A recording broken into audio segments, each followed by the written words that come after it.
America కాల్పుల విరమణకి ముందుకొచ్చింది ఓడిపోయి కాదు. ఓడిపోయింది అన్న ప్రచారం ఇరాన్ చేసుకుంటున్నంత మాత్రాన ఏమీ కాదు.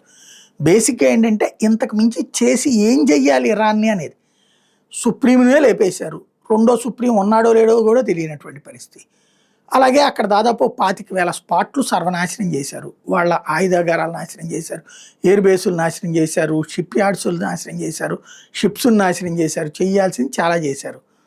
మిగిలిన పౌర వస్తువులు నాశనం చేయడం తప్పించి ఏమీ లేదు. చేయడానికి ఏమీ లేదు అక్కడ.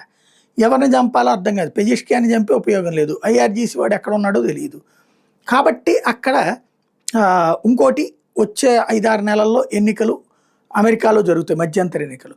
ఈ లోపుగా క్యూబా మీదకి వెళ్ళాలంటే ఇరాన్ వదిలేయాలి. అందుకే కాస్త వెనక్కి తగ్గడానికి సిద్ధపడింది అమెరికా. ఆ లీనియస్ని అడ్డం పెట్టుకుని ఇరాన్ షరతులు పెట్టింది. నాకు సంబంధించి ఖతార్లో ఉన్నటువంటి ఆస్తులు విడుదల చేయాలంటే $6 బిలియన్ ఓకే అన్నారు.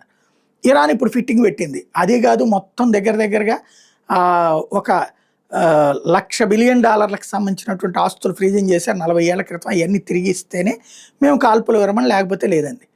నిన్ననే కాల్పుల విరమణ ఇంకే ఉంది మరి కొన్ని గంటల్లో అంటూ రుబియో ఇండియాలోనే ప్రకటించాడు. తీరా చూస్తే శుభవార్త అని చెప్పి ప్రకటించాడు. అలాగే ట్రంప్ కూడా ప్రకటించాడు. పేపర్లు కూడా రాసినాయి. అప్పుడే చెప్పే ఏం జరగదని. ఇప్పుడు అదే జరిగిపోయింది. ఇప్పుడు కాల్పుల విరమణ అన్నట్టు అంటే ఇరాన్ ఫిట్టింగ్ పెట్టింది. ఆ డబ్బులన్నీ రిలీజ్ చేయాలి. యురేనియం జోలికి రావద్దు. హార్ముజ్ జలసంధిని నేనే అడ్డుకుంటాను, నేనే వాడుకుంటాను. హార్ముజ్ జలసంధి నుంచి డబ్బులు కలెక్ట్ చేయాల్సిందే అన్నటువంటి. దీంతో ఇప్పుడు ఏం చేయాలి అమెరికా? అటాక్కి సిద్ధపడిపోయింది. యుద్ధం మళ్ళీ స్టార్ట్ అయింది.